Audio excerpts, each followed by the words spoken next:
ഈശോയ്ക്ക് സ്തുതി ഉണ്ടായിരിക്കട്ടെ.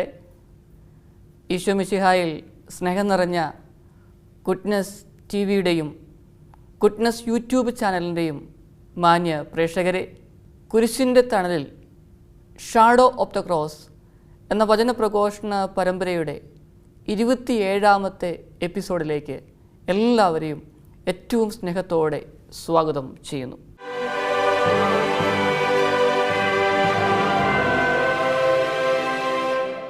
അച്ചോ, ഇവനിൽ എന്തൊക്കെയോ മാറ്റം കാണുന്നു. എപ്പോഴും മൊബൈലിൽ കുത്തിക്കൊണ്ടിരിക്കുകയാണ്. അസമയത്തും സമയത്തുമൊക്കെ ബൈക്കെടുത്ത് പുറത്തേക്ക് പോകുന്നു. വലിയ സ്പീഡിലാണ് പോകുന്നത്. ചിലപ്പം അർദ്ധരാത്രിയിലാണ് തിരിച്ചെത്തുന്നത്. ഭക്ഷണം വേണോ മകനെ എന്ന് ചോദിക്കുമ്പം തുറിച്ചുള്ള ഒരു നോട്ടം. ഒന്നിലും ഒരു താല്പര്യവും ഇല്ല. ഇത്രയും നാൾ കയർത്ത് സംസാരിക്കാത്ത മകൻ കൈ ചൂണ്ടി സംസാരിക്കുന്നു. വലിയ വിഷമമാണ്. അച്ഛാ, ഞങ്ങൾ ഈ അധ്വാനിക്കുന്നതല്ല ഈ മക്കൾക്ക് വേണ്ടിയിട്ടാണ്. പിന്നെന്താണ് ഇവർക്ക് സംഭവിച്ചത്? സ്നേഹമുള്ളവരെ, ഇത് ഒരു പിതാവിൻ്റെയോ മാതാവിൻ്റെയോ മാത്രം ചോദ്യങ്ങളല്ല, വേദനകളല്ല. മറിച്ച് ഇന്ന് കേരളത്തിൽ ഈ ദിവസങ്ങളിൽ നടമാടിക്കൊണ്ടിരുന്ന സംഭവ വികാസങ്ങളൊക്കെ എടുത്തു നോക്കുമ്പം ഓരോ പിതാവിൻ്റെയും ഓരോ മാതാവിൻ്റെയും തേങ്ങലുകളും ഭയപ്പെടലുകളുമാണ് ഇത്. ഒരു രാജ്യത്തെ നശിപ്പിക്കാൻ ഇന്നിൻ്റെ യുഗത്തിൽ യുദ്ധം വേണമെന്നില്ല. മറിച്ച് ലഹരിയും ലഹരി പദാർത്ഥങ്ങളുടെ ഉപയോഗവും ഒരു തലമുറയെ തന്നെ നശിപ്പിക്കുകയാണ് ചെയ്തത്. ഈ ആഴ്ചകളിലെല്ലാം മാധ്യമങ്ങളിലൊക്കെ തിരക്കേറിയ സംഭാഷണങ്ങളും ഡിസ്കഷനും നടക്കുകയായിരുന്നു. ട്യൂഷൻ പഠിക്കുന്ന കുട്ടികൾ റോഡിൽ വെച്ച് സഹപാഠിയെ ആക്രമിക്കുന്നു. നഞ്ചക് പോലുള്ള ഉപകരണങ്ങൾ ഉപയോഗിച്ചുകൊണ്ട് കൊല നടത്തുവാനായിട്ട് ശ്രമിക്കുന്നു. വാട്സപ്പിലും അതുപോലെ സോഷ്യൽ മീഡിയയിലൂടെയൊക്കെ കൊലവിളി നടത്തുന്ന രംഗങ്ങൾ. ഒരു വ്യക്തി മരണപ്പെട്ടുവെങ്കിൽ അതിൽ സന്തോഷിക്കുകയും ഒരു പശ്ചാത്താപവുമില്ലാതെ മുമ്പോട്ട് പോകുന്ന ഇന്നിൻ്റെ മക്കൾ. നമ്മുടെയൊക്കെ മക്കൾക്ക് എന്താണ് സംഭവിച്ചത്? അമ്മയെ കൊല്ലുന്ന മകൻ, അപ്പനെ കൊല്ലുന്ന മകൻ, ഒരു കുടുംബത്തിലെ 5 പേരെയും നിഷ്കരണം ചുറ്റികയ്ക്കടിച്ചു കൊല്ലുന്ന 23 വയസ്സുകാരൻ. ഒരു അനുതാപവുമില്ല, ഒരു പാപബോധവുമില്ല. ചെയ്തത് ശരിയാണെന്നതിൽ ഉറച്ചു നിൽക്കുന്ന വ്യക്തികൾ. നമ്മുടെ മക്കൾക്ക് എന്തു പറ്റി? സ്നേഹമുള്ളവരെ, എന്തു പറ്റിയെന്നുള്ള ചോദ്യങ്ങൾക്ക് ഉത്തരങ്ങൾ പലതാണ്. പെട്ടെന്ന് വരുന്ന ഉത്തരവെന്ന് പറയുന്നത് ലഹരിയും അതുമൂലമുണ്ടാകുന്ന പ്രയാസങ്ങളും അക്രമവാസനകൾ നിറഞ്ഞ സിനിമയും വീഡിയോ ഗെയിം എന്നൊക്കെയാണ്. എന്നാൽ അതിനേക്കാൾ കൂടുതലായി ചില കാര്യങ്ങൾ നാം ശ്രദ്ധിക്കേണ്ടതുണ്ട്. ആഴങ്ങളിലേക്ക് ഇറങ്ങുവാനായിട്ട് പറ്റണം. നമ്മുടെ മക്കൾക്ക് എന്താണ് സംഭവിച്ചത്, സംഭവിച്ചു കൊണ്ടിരിക്കുന്നത് എന്നതിനെക്കുറിച്ച് അവലോകനം ചെയ്യുവാനായിട്ട് തയ്യാറാകണം. ഒന്നാമത്തെ കാര്യം, ദൈവഭയമില്ലാത്ത ഒരു തലമുറ രൂപപ്പെട്ടു വരുന്നു എന്നുള്ളതാണ്. ദൈവഭയമില്ലാത്ത ഒരു തലമുറ രൂപപ്പെട്ടു വരുന്നു എന്ന് പറയുമ്പോൾ അവിടെ കുറച്ചൊക്കെ ദൈവഭയമുള്ള, ദൈവത്തോട് ചേർന്ന് നിൽക്കുന്ന ആ ഒരു തലമുറയെ ഞാൻ കാണുന്നു. അവരുടെ കൂട്ടായ്മ, ഈ ലോകത്തിലുണ്ടാക്കിക്കൊണ്ടിരിക്കുന്ന ചലനങ്ങൾ ഞാൻ ഏറ്റവും സ്നേഹത്തോടെ നോക്കിക്കാണുകയും അവരെ അഭിനന്ദിക്കുകയും ചെയ്യുന്നു. എന്നാൽ ഇതൊരു ചെറിയൊരു ശതമാനം മാത്രമാണ്. മറുവശത്ത് വലിയൊരു തലമുറ ദൈവഭയമില്ലാതെ വരുന്നു. ദൈവവിശ്വാസമുണ്ടോ എന്ന് ചോദിച്ചാൽ വിശ്വാസമുണ്ട്. പ്രിയപ്പെട്ട മാതാപിതാക്കൾ പകർന്നു കൊടുത്ത വിശ്വാസം. എന്നാൽ അത് പരീക്ഷയുടെ സമയത്തും അല്ലെങ്കിൽ അതുപോലുള്ള അവസരങ്ങളിൽ മാത്രം ആ ഒരു വിശ്വാസം. മറിച്ച് എല്ലാം ഉണ്ട് എന്നുള്ള ബോധ്യം വന്നു കഴിയുമ്പം ദൈവത്തെയും മറക്കുന്നു, ദൈവിക സംവിധാനങ്ങളെയും മറക്കുന്ന പ്രവണത. നമുക്കറിയാം, ഇന്ന് കേരളത്തിലെ എല്ലാ കുട്ടികൾക്കും അവർക്ക് വേണ്ടുന്ന സൗകര്യം അവരുടെ പ്രിയപ്പെട്ട മാതാപിതാക്കൾ ചെയ്തു കൊടുക്കുന്നുണ്ട്. കേരളത്തിൻ്റെ സമ്പദ് വ്യവസ്ഥയുടെ നല്ലൊരു ഭാഗവും വിദേശ രാജ്യങ്ങളിൽ ജോലി ചെയ്യുന്ന മാതാപിതാക്കൾ നൽകുന്നതാണ്. 1 2 മക്കൾ മാത്രമുള്ള കുടുംബങ്ങൾ, അവർക്ക് കഷ്ടപ്പാടറിയേണ്ട, വേദന അറിയേണ്ട അങ്ങനത്തെ ഒരു കാലഘട്ടം. എന്തും ഏതും എപ്പോൾ വേണമെങ്കിലും മേടിക്കാം, ഉപയോഗിക്കാം. പൈസയെക്കുറിച്ച് ഒന്നും ഒരാകുലതയുമില്ല. പ്രിയപ്പെട്ടവരെ, ഇതുപോലുള്ള കുട്ടികളെ മറ്റുള്ളവർ വേട്ടയാടുന്നുണ്ട്. അവർ കഴിക്കുന്ന മിഠായികളിലും അവർ കഴിക്കുന്ന പാനീയങ്ങളിലും ചെറിയ തോതിൽ ലഹരിയുടെ അംശങ്ങൾ കലർത്തി അവരെ ആകർഷിക്കുവാനുള്ള പ്രവണത കൂടുന്നു. കഴിഞ്ഞ ആഴ്ചകളിലെ മാധ്യമങ്ങളിലൊക്കെ ഇതൊരു ചർച്ചാ വിഷയമായിരുന്നു. എന്തുകൊണ്ടാണ് ഈ മക്കളൊക്കെ ഈ വഴികളിലേക്ക് പോകുന്നത്? നമുക്കറിയാം, കുടുംബത്തിൽ നിന്ന് കിട്ടേണ്ടത് കിട്ടാതെ വന്നാൽ കിട്ടാത്തത് അന്വേഷിച്ച് പോവുക സ്വാഭാവികമാണ്. പണ്ടൊക്കെ 4 മുതൽ 10 മക്കൾ വരെയുള്ള ഒരു കാലഘട്ടമുണ്ടായിരുന്നു. ഇന്ന് അപൂർവങ്ങളാണ് ഒരു 3 മക്കളിൽ കൂടിയ കുടുംബങ്ങൾ. എന്നാൽ 1 2 മക്കളുള്ള കുടുംബങ്ങളിൽ എന്താണ് സംഭവിക്കുന്നത്? പിതാവ് മാതാവ് കുടുംബത്തിൽ ഉണ്ട് എന്ന് വിചാരിക്കുക, അവർ ജോലിയുടെ തിരക്കിലായിരിക്കാം. അല്ലെങ്കിൽ പിതാവോ മാതാവോ ആരെങ്കിലും പുറത്തായിരിക്കാം, 2 പേരും വിദേശത്തായിരിക്കാം. ഞാൻ ആദ്യം പറഞ്ഞതുപോലെ ഈ മക്കൾക്ക് ആവശ്യമുള്ള എല്ലാ സമ്പത്തും നൽകുന്നു.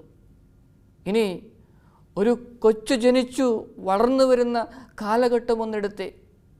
പണ്ടൊക്കെ ഈ കൊച്ചിനെ പരിപാലിക്കാൻ മുത്തശ്ശിമാരും മുത്തശ്ശന്മാരുമൊക്കെ ഉണ്ടായിരുന്നു. ഇപ്പോൾ അതില്ല എന്ന് ഞാൻ പറയുന്നില്ല.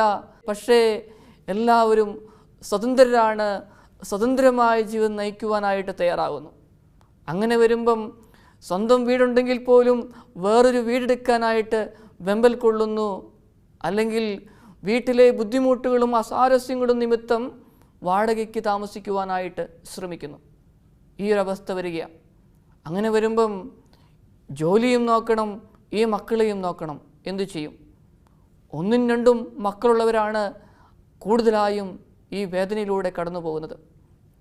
അവർ എളുപ്പത്തിന് വേണ്ടി തങ്ങൾ ഉപയോഗിക്കുന്ന മൊബൈലൊക്കെ ഈ മക്കൾക്ക് കൊടുക്കും.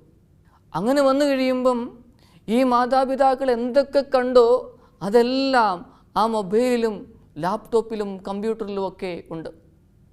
ചുരുക്കി പറഞ്ഞു കഴിഞ്ഞാൽ 5 വയസ്സ് മുതൽ 10 വയസ്സ് വരെ എത്തുന്ന കാലയളവിൽ 30 35 40 വയസ്സ് വ്യക്തി കണ്ടിരിക്കേണ്ട പല കാര്യങ്ങളും ചെറുപ്പത്തിലെ തന്നെ ഈ മക്കൾ കണ്ടുപോവുകയാണ് ചെയ്യുന്നത്. ഇവിടെയാണ് ബുദ്ധിമുട്ടുകൾ ഉണ്ടാവുക. ഇവിടെയാണ് രൂക്ഷമായ പ്രശ്നങ്ങൾ ഉത്ഭവിക്കുക. മനഃശാസ്ത്രജ്ഞന്മാരുടെ അടുക്കലേക്കൊക്കെ കൗൺസിലിങ്ങിലൊക്കെ ധാരാളം വ്യക്തികൾ ഇന്ന് പോകുന്നുണ്ട്. മക്കളെ കൈകാര്യം ചെയ്യുവാൻ സാധിക്കുന്നില്ല എന്ന പരാതിയോടുകൂടിയാണ് പോകുന്നത്. അവർ കൗൺസിലിംഗ് നടത്തുന്നവരുടെ മുമ്പിൽ ഈ 5 മുതൽ 10 വയസ്സ് വരെയുള്ള കുട്ടികൾ മനസ്സ് പതുക്കെ പതുക്കെ തുറക്കുകയാണ്. അവർക്കൊന്നും അറിയില്ല. അവർ കണ്ടതൊക്കെ അവർക്കറിയാവുന്ന രീതിയിൽ വിശദീകരിച്ചു കൊടുക്കുന്നു. എന്താണ് ഇങ്ങനെ സംഭവിക്കുന്നത്? സമയം ലാഭിക്കാനായി ഇങ്ങനെയുള്ള കാര്യങ്ങളെല്ലാം 2 3 വയസ്സെത്തുമ്പോഴേ കൊടുത്തു തുടങ്ങി. ഇനി മാതാപിതാക്കൾക്ക് അധികം ഇതിനെക്കുറിച്ച് വിദ്യാഭ്യാസമില്ലാത്ത വ്യക്തികളായിരിക്കാം ഒരു പക്ഷേ. അവർ പറയും, എൻ്റെ മകൻ ഇത്രേ വയസ്സുള്ളൂ, അവരിതിൻ്റെ എല്ലാ ഓപ്പറേഷൻസും അറിയാം, എന്തു വേണമെങ്കിലും കണ്ടുപിടിക്കും. അങ്ങനെ വരുമ്പം ഈ കുട്ടികൾക്ക് ഭയങ്കര ക്രെഡിറ്റാണ്. എന്നാൽ അവർ കാണുന്ന രക്തച്ചൊരിച്ചിലുകളുള്ള വീഡിയോ ഗെയിം, അവർ കാണുന്ന അശ്ലീല ചിത്രങ്ങളും കാര്യങ്ങളുമെല്ലാം, ഇതൊന്നും ഈ മാതാപിതാക്കൾക്ക് മനസ്സിലാക്കാനായിട്ട് ചിലപ്പോഴൊക്കെ സാധിക്കാതെ വരുന്നു. ഇനി മനസ്സിലായി കഴിയുമ്പം ഈ മക്കളെ എങ്ങനെയാണ് ഇതിൻ്റെ അകത്തുനിന്നും മാറ്റിയെടുക്കുക, അതും അറിയാൻ പറ്റാത്ത അവസ്ഥയിലേക്ക് വരുന്നു. ചിലരൊക്കെ കൗൺസിലിങ്ങിലൂടെയൊക്കെ സഹായം കൊടുക്കുന്നു. മറ്റു ചിലരൊക്കെ ആരോടും പറയാൻ പറ്റാതെ ഇതൊക്കെ അടക്കിപ്പിടിച്ചു ജീവിക്കുന്ന ഒരവസ്ഥ. ചെറുപ്പത്തിലെ ഈ കുട്ടിയുടെ തലച്ചോറ് അതിനനുസരിച്ച് രൂപപ്പെടുകയാണ്. അത് ആ ചെറുപ്പകാലത്ത് കിട്ടുന്ന എല്ലാ കാര്യങ്ങളും ഒരു ക്യാമറ റെക്കോർഡ് ചെയ്യുന്നത് പോലെയെല്ലാം റെക്കോർഡ് ചെയ്യപ്പെടുകയാണ് ചെയ്യുന്നത്. നമുക്കറിയാം, കായ്ഫലം തരുന്ന ഒരു വൃക്ഷം അതിനൊരു സമയമുണ്ട്. എന്നാൽ ആ സമയമെത്താതെ അത് ഫലങ്ങൾ പുറപ്പെടുവിക്കാൻ തുടങ്ങിയാൽ എന്തോ ഒരു പന്തികേട് പ്രശ്നം അവിടെയുണ്ട്. ഇതുപോലെ തന്നെയാണ് ഇവിടെയും ഉണ്ടാകുന്ന പ്രശ്നങ്ങളും വേദനകളും. അങ്ങനെ വന്നു കഴിയുമ്പം പ്രിയപ്പെട്ടവരെ, നമ്മൾ ശ്രദ്ധിക്കേണ്ട കാര്യമുണ്ട്. മക്കളെ ദൈവവിശ്വാസത്തിലും ദൈവഭയത്തിലും വളർത്തണം. അത് ചെയ്യുവാനായിട്ട് സാധിക്കുന്നുണ്ടോ? നീഷെ എന്ന് പറയുന്ന നിരീശ്വരവാദി പറഞ്ഞു വെച്ചു, ഞങ്ങൾ ദൈവത്തെ കൊന്ന് ശവപ്പെട്ടിയിൽ അടക്കിയിരിക്കുന്നുവെന്ന്. എന്നാൽ അദ്ദേഹം മരണവേദന അനുഭവിക്കുമ്പോൾ ദൈവമേ എന്ന് വിളിച്ചു പറഞ്ഞാണ് മരിച്ചത്. അവിടെ ഒരു ദൈവഭയമുണ്ടായിരുന്നു. നിരീശ്വര പ്രസ്ഥാനത്തിന് നേതൃത്വം കൊടുത്ത വ്യക്തിക്ക് അവസാന നാളുകളിൽ ദൈവഭയമുണ്ടായിരുന്നു. എന്നാൽ ചെറുപ്പത്തിലെ വിശ്വാസത്തിൻ്റെ വിത്തുകൾ പാകിയാണ് നമ്മുടെ മക്കളെയൊക്കെ വളർത്തുന്നത്. അവരുടെ വിശ്വാസം എത്രത്തോളമാണ്? കാരണം ദൈവവിശ്വാസമുള്ള മക്കൾക്ക് മാത്രമേ ദൈവഭയമുണ്ടാവുകയുള്ളൂ. ദൈവഭയമുണ്ടെങ്കിൽ മാത്രമേ നല്ലൊരു മനസ്സാക്ഷി രൂപപ്പെടുകയുള്ളൂ. അങ്ങനെ വന്നാൽ സഹപാഠികളെ മർദ്ദിക്കുവാൻ തോന്നില്ല, സഹപാഠികളെ ഉപദ്രവിക്കുവാൻ തോന്നില്ല. ഇഞ്ചിഞ്ചായി തെരുവീതികളിൽ വെച്ച് മാരക ആയുധങ്ങൾ കൊണ്ട് ആക്രമിക്കുകയില്ല. പ്രിയപ്പെട്ടവരെ, ആ ദൈവവിശ്വാസത്തിലേക്ക്, ദൈവഭയത്തിലേക്ക് നമ്മുടെ മക്കളെ ഒന്ന് കൊണ്ടുവരുവാനായിട്ട് ശ്രമിക്കാം. പണ്ടൊക്കെ കേരളത്തിൽ ആദ്യകാലങ്ങളിൽ കൃഷിയായിരുന്നു. ആ സമയത്തൊക്കെ കൃഷി ചെയ്യുന്നതോടൊപ്പം അവിടെ ഒരു ദേവാലയം വരാനായിട്ട് ആഗ്രഹിച്ചു. അതുകൊണ്ടാണ് ഇന്ന് കേരളത്തിൽ ധാരാളം ദേവാലയങ്ങൾ ഉള്ളത്. കൃഷി പോലുള്ള മറ്റു പല സംരംഭങ്ങളും തുടങ്ങുമ്പോഴും അവർ ഒരു ദേവാലയത്തിന് വേണ്ടി ആഗ്രഹിച്ചു. ഇന്നെന്താണ് സംഭവിക്കുന്നത്? കാരണം അങ്ങനെയുള്ള ഒരു മനോഭാവമുണ്ടോ? ഇന്ന് കഷ്ടപ്പെടേണ്ട, അധികമൊന്നും ആകുലപ്പെടേണ്ട, പ്രാർത്ഥിക്കാനുള്ള സംവിധാനങ്ങളൊക്കെയുണ്ട്. പക്ഷേ നമ്മുടെ മക്കൾക്ക് എന്തു പറ്റി? മാതാപിതാക്കളും ടീച്ചേഴ്സും വൈദികരും സമർപ്പിതരും മക്കൾക്ക് കൊടുക്കേണ്ടതൊക്കെ കൊടുക്കുന്നുണ്ടോ എന്നുള്ളത് ഒരു ചോദ്യചിഹ്നമാണ് പ്രിയപ്പെട്ടവരെ. അവിടെയാണ് ദൈവത്തിൻ്റെ കരസ്പർശം നമ്മൾ അറിയേണ്ടത്. നമ്മുടെ മനസ്സാക്ഷി എന്തു പറയുന്നു അതനുസരിച്ച് നമ്മുടെ മക്കളെ രൂപപ്പെടുത്തുവാനായിട്ട് ഒറ്റക്കെട്ടായി പ്രവർത്തിക്കുമ്പോഴാണ് ഈ വലിയ പൈശാചിക ശക്തിയുടെ അടിമത്തത്തിൽ നിന്ന് ഈ തലമുറയെ രക്ഷിക്കുവാൻ സാധിക്കുകയുള്ളൂ. സങ്കീർത്തനത്തിൻ്റെ പുസ്തകത്തിൽ 110-ാമത്തെ അധ്യായത്തിലെ 11-ാമത്തെ വചനം പറയുന്നത് ഇപ്രകാരമാണ്: ദൈവഭക്തിയാണ് ജ്ഞാനത്തിൻ്റെ ആരംഭം എന്ന്. അങ്ങനെയെങ്കിൽ ആ ദൈവിക ഭക്തിയിൽ ആഴപ്പെടുവാനുള്ള സാഹചര്യങ്ങൾ ഒരുക്കി കൊടുക്കാം. നമ്മുടെയൊക്കെ സൺഡേ ക്ലാസ്സുകൾ, വേദപാഠ ക്ലാസ്സുകൾ, അതിൻ്റെയൊക്കെ മൂല്യം മനസ്സിലാക്കി കൊടുക്കാം. അത് മാറ്റിവെച്ച് മറ്റു പല കാര്യങ്ങൾക്കും നമ്മൾ വിടുന്ന അവസ്ഥയുണ്ട്. അതൊക്കെ മാറട്ടെ. ദൈവത്തിന് കൊടുക്കാനുള്ളത് കൊടുക്ക്. ദൈവഭയത്തിൽ മക്കളെ വളർത്ത്. അവിടെയാണ് ഈ തലമുറ രക്ഷപ്പെടുക. രണ്ടാമത്തെ കാര്യം, കുടുംബ ബന്ധങ്ങളിലെ തകർച്ച. ഇഴയെടുപ്പമുള്ള കുടുംബങ്ങളിൽ നിന്നേ നല്ല വ്യക്തിത്വങ്ങൾ രൂപപ്പെടുകയുള്ളൂ. സ്നേഹമുള്ളവരെ, നമുക്കറിയാം, നമ്മുടെയൊക്കെ കുടുംബത്തിൽ ആ സ്നേഹത്തോടെ വ്യാപരിക്കുവാൻ സാധിക്കുന്നെങ്കിൽ, മക്കൾക്ക് നല്ല മാതൃക നൽകാൻ സാധിക്കുന്നെങ്കിൽ ദൈവത്തിന് നന്ദി പറയാം. സഭാപ്രസംഗകന്റെ പുസ്തകം 22-ാമത്തെ അധ്യായത്തിൽ 6-ാമത്തെ വാക്യത്തിൽ പറയുന്നത് ഇപ്രകാരമാണ്: ശൈശവത്തിൽ തന്നെ നടക്കേണ്ട വഴി പഠിപ്പിക്കുക, അങ്ങനെയെങ്കിൽ വാർദ്ധക്യത്തിലും അതിൽ നിന്ന് വ്യതിചലിക്കുകയില്ല എന്ന്. ശൈശവത്തിൽ അങ്ങനെയുള്ളൊരു വഴി പറഞ്ഞു കൊടുക്കുവാനായിട്ട് സാധിക്കട്ടെ. നമ്മുടെയൊക്കെ മാതൃക അതാണ് അവർക്ക് വേണ്ടത്. അവർ ആ മാതൃകയെ ഒപ്പിയെടുക്കും. എനിക്കറിയാം ചില കുടുംബങ്ങളെയൊക്കെ മാതാപിതാക്കളും മക്കളുമൊക്കെ ഒരുമിച്ചിരുന്ന് ഭക്ഷണം കഴിക്കുന്ന കുടുംബങ്ങൾ, പ്രത്യേകിച്ച് അത്താഴ സമയം, അത് പ്രധാനപ്പെട്ട ഒരു സമയമാണ്. ഒരുപക്ഷെ രാവിലെ ഒരുമിച്ചിരിക്കാൻ പറ്റില്ല, ജോലി തിരക്കുകൾ, സ്കൂളിൽ പോകണം, ഉച്ചയ്ക്ക് അത് സാധ്യമല്ല. അങ്ങനെയെങ്കിൽ അത്താഴ സമയത്ത് ഒന്ന് ഒരുമിച്ചിരിക്കുവാൻ, അങ്ങനെ തമാശകളൊക്കെ ഒന്ന് പറയുവാൻ, അവിടെയാണ് മകൻ്റെയോ മകളുടെയോ മുഖത്തെ ആ ഒരു വ്യത്യാസം ശ്രദ്ധിക്കാനായിട്ട് പറ്റുക. വീണ്ടും പ്രാർത്ഥനയുടെ സമയം, ഒരുമിച്ചിരുന്ന് പ്രാർത്ഥിക്കാൻ. നിങ്ങളൊക്കെ കൊന്ത ചൊല്ലി പ്രാർത്ഥിക്കുന്നുണ്ട്, ബൈബിൾ വായിക്കുന്നുണ്ട്, നന്ദി പറയുന്നു. ആ അവസരങ്ങളിൽ മകൻ്റെയും മകളുടെയും ഒക്കെ വേദനകൾ കേട്ടു. ഈ ദിവസങ്ങളിൽ പരീക്ഷയാണ്, ഈശോയെ ഈ പരീക്ഷയെ സമർപ്പിച്ച് പ്രാർത്ഥിക്കുന്നു. ആ പഠിച്ച കാര്യങ്ങൾ ഓർത്തിരിക്കുവാൻ, ഈശോയിലേക്ക് വരുവാൻ സഹായിക്കണമെന്ന പ്രാർത്ഥന. അങ്ങനെയൊക്കെ പ്രാർത്ഥിക്കുമ്പോൾ ഓട്ടോമാറ്റിക്കായി നമ്മുടെ കുടുംബത്തിൽ നിന്ന് നല്ല നല്ല മൂല്യങ്ങളും ദൈവവിശ്വാസവും, പ്രത്യേകിച്ച് തളരുന്ന സമയത്ത് ദൈവത്തിൽ അഭയം തേടേണ്ട മാർഗവും മാതൃകയും ഈ കുട്ടി പഠിക്കുകയാണ് ചെയ്യുന്നത്. അല്പസമയം ഒരുമിച്ചിരുന്ന് TV കാണാൻ, നല്ല പ്രോഗ്രാം കാണാൻ സമയം നിങ്ങൾ കണ്ടെത്തണം. കുറച്ച് സമയമൊക്കെ നിങ്ങൾ ഉപയോഗിക്കുന്ന മൊബൈലും കാര്യങ്ങളുമൊക്കെ മക്കൾക്ക് കൊടുക്കാം. അവരെന്താണ് ചെയ്യുന്നതെന്ന്, എന്താണ് കാണുന്നതെന്ന് ഒന്ന് ശ്രദ്ധിക്കണം. ഇവയൊക്കെ ചെയ്താൽ അവരെ ഒന്ന് പക്വതയിലേക്ക് വളർത്തിക്കൊണ്ടുവരുവാൻ നമുക്ക് സാധിക്കും. മൂന്നാമത്തെ കാര്യം, സമപ്രായക്കാരുടെ സ്വാധീനം, പിയർ ഗ്രൂപ്പ് ഇൻഫ്ലുവൻസ്. നമുക്കറിയാം, ഒരു കുട്ടി നല്ലൊരു കുടുംബത്തിൽ നിന്ന് സ്കൂളിലേക്കോ സമൂഹത്തിലേക്കോ ഇറങ്ങിത്തിരിക്കുമ്പോഴും കൂടെയുള്ളവരുടെ സ്വാധീനം വലുതാണ്. അവൻ നന്മയുടെ പാതയിൽ സഞ്ചരിക്കാൻ ശ്രമിക്കുമ്പോൾ പോലും അവനെ ഒറ്റപ്പെടുത്തുന്ന സാഹചര്യമുണ്ടാകുമ്പം അവൻ നിൽക്കക്കള്ളിയില്ലാതെ ആ കൂട്ടുകാരോടൊപ്പം കൂടേണ്ട അവസ്ഥ വരും.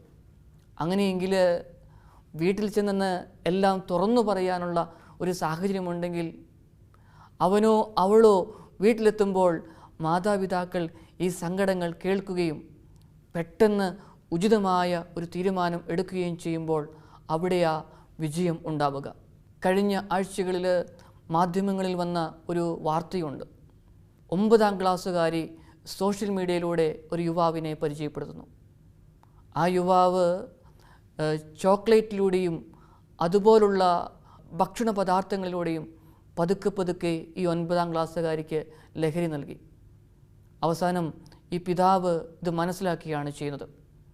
ഈ യുവാവിൻ്റെ വീട്ടിലെത്തി അങ്ങനെ ചെയ്യരുതെന്ന് സ്നേഹത്തോടെ പറഞ്ഞപ്പോൾ ആ യുവാവ് പറഞ്ഞ ഒരു കാര്യമുണ്ട്, ഇപ്പോൾ ഞാൻ നല്ല മൂഡിലല്ല, ഇവിടെ നിന്ന് ഇറങ്ങിപ്പോക്കണം, അല്ലെങ്കിൽ കൊന്നുകളയും. ഇതാണ് പ്രിയപ്പെട്ടവരെ നമ്മുടെ തലമുറയ്ക്ക് സംഭവിച്ചത്. ഒരപ്പനെ അപ്പൻ്റെ സ്ഥാനത്ത് കാണാൻ സാധിക്കുന്നില്ല, അവരെ ബഹുമാനിക്കുവാൻ സാധിക്കുന്നില്ല. ഇനി ഇതിന് അഡിക്റ്റായിപ്പോയ മക്കളുണ്ട്, ലഹരി പദാർത്ഥങ്ങൾക്ക്. അവരുടെ ജീവിതം വളരെ ശോചനീയമാണ്.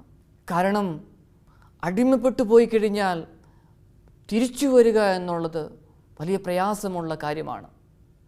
അതിനുള്ള സാധ്യതകളുണ്ട്, തിരിച്ചു വരണം. ചുറ്റും ഒരു വലയമുണ്ട്. നമ്മളൊക്കെ ഉദ്ദേശിക്കുന്നതിനേക്കാൾ, നമ്മളൊക്കെ ചിന്തിക്കുന്നതിനേക്കാൾ വലിയ ഒരു ലഹരിയുടെ മാഫിയ തന്നെ നമ്മുടെ ചുറ്റുമുണ്ട് സഹോദരങ്ങളെ. നമ്മുടെ സ്കൂളിൻ്റെ അടുത്ത്, കോളേജിൻ്റെ അടുത്ത്, നമ്മുടെ ആരാധനാലയങ്ങളുടെ അടുത്ത് എല്ലാം ഈ മാഫിയുണ്ട്. ഇത് എല്ലാവർക്കും അറിയാവുന്ന ഒരു കാര്യമാണ്. ഇതിനെതിരെ പൊരുതുവാൻ അങ്ങനെ ഇറങ്ങുന്നവർക്ക് പേടിയാ എന്തെങ്കിലും സംഭവിക്കുമോ എന്ന കാര്യത്തിൽ. ഇതിനെതിരെ നമ്മളെല്ലാവരും ഉണരണം. സാമൂഹ്യ പ്രവർത്തകരും ഗവൺമെൻറ്റും എല്ലാം ഉണരണം. ഇതുപോലുള്ള വേദനകളും ദുഃഖങ്ങളും മരണവും വിദ്യാർത്ഥികൾ കൊല്ലുന്ന കാര്യങ്ങളുമെല്ലാം സംഭവിക്കുന്ന കാലഘട്ടങ്ങളിൽ ഇത് വാർത്തയായി 2-3 ആഴ്ച പത്രങ്ങളിലും മാധ്യമങ്ങളിലുമെല്ലാം ഉണ്ട്. നല്ല നല്ല ലേഖനങ്ങൾ ഇതിനെക്കുറിച്ച് എഴുതും, എങ്ങനെ ഓവർകം ചെയ്യാം എന്നതിനെക്കുറിച്ചൊക്കെ. എന്നാൽ കുറച്ച് കഴിയുമ്പം ഇതെല്ലാം വീണ്ടും മുങ്ങിപ്പോകുന്ന അവസ്ഥ. നമ്മൾ ജാഗ്രതയോടെ ഇരിക്കണം. ഇന്ന് അവിടെ സംഭവിച്ചത് നാളെ എൻ്റെ സ്കൂളിൽ, എൻ്റെ കുടുംബത്തിൽ സംഭവിക്കാം. ആ ഒരു ചിന്ത വന്നു ഇതിനെതിരെ പൊരുതുവാനായിട്ട് നമുക്ക് സാധിക്കുക. അങ്ങനെ വന്നാൽ ഞാൻ കഴിഞ്ഞ എപ്പിസോഡിൽ പറഞ്ഞ ഒരു കാര്യമുണ്ട്. ചെറുപ്പത്തിൽ തന്നെ മക്കളെ യെസ്സും നോയും പറയാൻ പഠിപ്പിക്കുക. ഇനി അവരുടെ സ്കൂൾ വിദ്യാഭ്യാസമോ കോളേജ് വിദ്യാഭ്യാസമോ പാതി വഴിയിൽ മുടങ്ങി എന്ന് വിചാരിച്ചോ സാരമില്ല. അവരുടെ ജീവിതമാണ് നമ്മൾ വീണ്ടെടുക്കുന്നത്. നമ്മുടെ ചുറ്റും നല്ല സ്കൂളുകളും കോളേജുകളും വേറെയുണ്ട്. 5-6 മാസം പോകാം, 1 വർഷം പോകാം, എങ്കിലും ഒരു ജീവിതം പോകില്ലല്ലോ, ഒരു മനുഷ്യായുസ് പോകില്ലല്ലോ. നമ്മുടെ മക്കളെ നമുക്ക് വീണ്ടെടുക്കണം ഈ സമപ്രായക്കാരുടെ കുട്ടികളുടെ സ്വാധീന വലയത്തിൽ നിന്ന്. 4ാമത്തെ കാര്യം, വയലൻസ് നിറഞ്ഞ സിനിമകളും വീഡിയോ ഗെയിമുകളും. കഴിഞ്ഞ വർഷത്തെ കണക്കെടുത്താൽ നമുക്കറിയാം ഏതു രീതിയിലുള്ള സിനിമകളാണ് കേരളത്തിൽ കൂടുതൽ ഇറങ്ങിയത്, ഏറ്റവും കൂടുതൽ ഓടിയതെന്ന്. അക്രമവാസന പ്രദാനം ചെയ്യുന്ന സിനിമകളാണ് ഏറ്റവും കൂടുതലായി ഓടിയത്. നമുക്ക് എന്ത് ചെയ്യുവാനായിട്ട് സാധിക്കും? സിനിമയിൽ സെൻസർ ബോർഡൊക്കെ ഉണ്ട്, അവർക്കും ഒരു പരിധിയുണ്ട്. ഇതിന് നിർമ്മാതാക്കളും സംവിധായകരും സ്ക്രിപ്റ്റ് എഴുതുന്നവരെല്ലാം തയ്യാറായെങ്കിൽ മാത്രമേ നമ്മുടെ മക്കളെ രക്ഷപ്പെടുത്തുവാനായിട്ട് സാധിക്കത്തുള്ളൂ. ചെറുപ്പത്തിലെ പല്ലിന് പകരം പല്ല്, കണ്ണിന് പകരം കണ്ണ് എന്ന തത്വത്തിലേക്ക് വരാൻ ഈ അക്രമവാസനകൾ നിറഞ്ഞ സിനിമകളും വീഡിയോ ഗെയിമുകളുമൊക്കെ പ്രേരിപ്പിക്കുകയാണ്. അങ്ങനെയെങ്കിൽ സ്ക്രീനിൽ കാണുന്നതല്ല ജീവിതം, മറിച്ച് ഒരു ജീവിതമുണ്ട് എന്ന വലിയൊരു ബോധ്യങ്ങളിലേക്ക് നമ്മുടെ മക്കളെ വളർത്തണം. കഴിഞ്ഞ ദിവസം താമരശ്ശേരിയിലുണ്ടായ ട്യൂഷൻ ക്ലാസ്സിലെ കുട്ടികളുടെ സംഘടനത്തിൽ ഒരു കുട്ടിയെ ആക്രമിച്ചത് നഞ്ചക് എന്ന് പറയുന്ന ആയുധം ഉപയോഗിച്ചാണ്. ഏതാനും മാസങ്ങൾക്ക് മുമ്പ് ഇറങ്ങിയ ഒരു സിനിമയിൽ ഇതുപോലുള്ളൊരു ആയുധം ഉപയോഗിച്ചാണ് ഒരാളെ കൊലപ്പെടുത്തിയത്. പ്രിയപ്പെട്ടവരെ, ഇതെല്ലാം ഈ മക്കൾ ഒപ്പിയെടുക്കുകയാണ് ചെയ്യുന്നത്. ഇത് ഒരു ഉദാഹരണം. ഇതുപോലുള്ള എത്രയോ ഉദാഹരണങ്ങൾ നമ്മുടെ മുമ്പിൽ ഇനിയും അവശേഷിക്കുന്നു. ജീവിതത്തിൽ സന്തോഷം നൽകുന്ന, പ്രതീക്ഷ നൽകുന്ന, എൻ്റർടൈൻസ് നൽകുന്ന നല്ല ഫിലിംസ് വരണം. അവിടെയാണ് നമുക്കൊക്കെ ഒന്ന് റിലാക്സ് ചെയ്യുവാൻ സാധിക്കുക. ഏകദേശം 8 വർഷങ്ങൾക്ക് മുമ്പ് ഇറങ്ങിയ ഒരു ഫിലിം. ആ ഫിലിമിൽ ആ നായകൻ ഉപയോഗിച്ച വസ്ത്രം, വണ്ടി, ഇതെല്ലാം കോളേജിൽ പഠിക്കുന്ന മക്കൾ പകർത്തി. അങ്ങനെ സെലിബ്രേഷൻ വരുന്ന സമയത്ത് കോളേജ് ക്യാമ്പസിലേക്ക് ഈ നടൻ വരുന്നത് പോലെ വരികയാണ് ചെയ്യുന്നത്. അങ്ങനെ ഈ വണ്ടി ഓടിച്ചു വരുന്ന സമയത്ത് ഏതാനും വിദ്യാർത്ഥികൾ അപകടപ്പെടുകയും ഒരാൾ മരിക്കുകയും ചെയ്ത സംഭവം നമ്മളൊക്കെ വായിച്ചിട്ടുണ്ട്. സ്നേഹമുള്ളവരെ, കാണുന്നത് അതേപടി ഒപ്പിയെടുക്കുവാൻ, യാഥാർത്ഥ്യമെന്ത് മിഥ്യേത് എന്ന് തിരിച്ചറിയാൻ പറ്റാത്ത അവസ്ഥയിലേക്ക് നമ്മുടെ മക്കൾ പോകുന്നു. ആര് ഇതിനൊക്കെ ഒരു തടയിടും? ഒരു ചോദ്യചിഹ്നമായി നമ്മുടെ മുമ്പിൽ അതിരിക്കുന്നു. ദൈവത്തിൻ്റെ കരങ്ങളിൽ നമ്മുടെ മക്കളെ പൂർണ്ണമായി സമർപ്പിക്കാം. നമുക്ക് പ്രാർത്ഥിക്കാം. പ്രിയപ്പെട്ടവരെ, ദൈവമേ, എല്ലാ മക്കളെയും സമർപ്പിച്ച് പ്രാർത്ഥിക്കുകയാണ്. അക്രമത്തിൻ്റെയും അതോടൊപ്പം തന്നെ ലഹരി പദാർത്ഥങ്ങൾക്ക് അടിമപ്പെട്ട എല്ലാ മക്കളെയും നാഥാ, ഈ തലമുറയെ അങ്ങ് അനുഗ്രഹിക്കണമേ. ഈ പൈശാചിക ശക്തികളുടെ അടിമത്തത്തിൽ നിന്നും ഞങ്ങളെയും ഞങ്ങളുടെ കുടുംബത്തെയും ഞങ്ങളുടെ നാടിനെയും രക്ഷിക്കണമേ. പരിശുദ്ധ അമ്മേ, ഞങ്ങൾക്ക് വേണ്ടി മാധ്യസ്ഥം അപേക്ഷിക്കണമേ. പിതാവിൻ്റെയും പുത്രൻ്റെയും പരിശുദ്ധാത്മാവിൻ്റെയും നാമത്തിൽ ആമേൻ.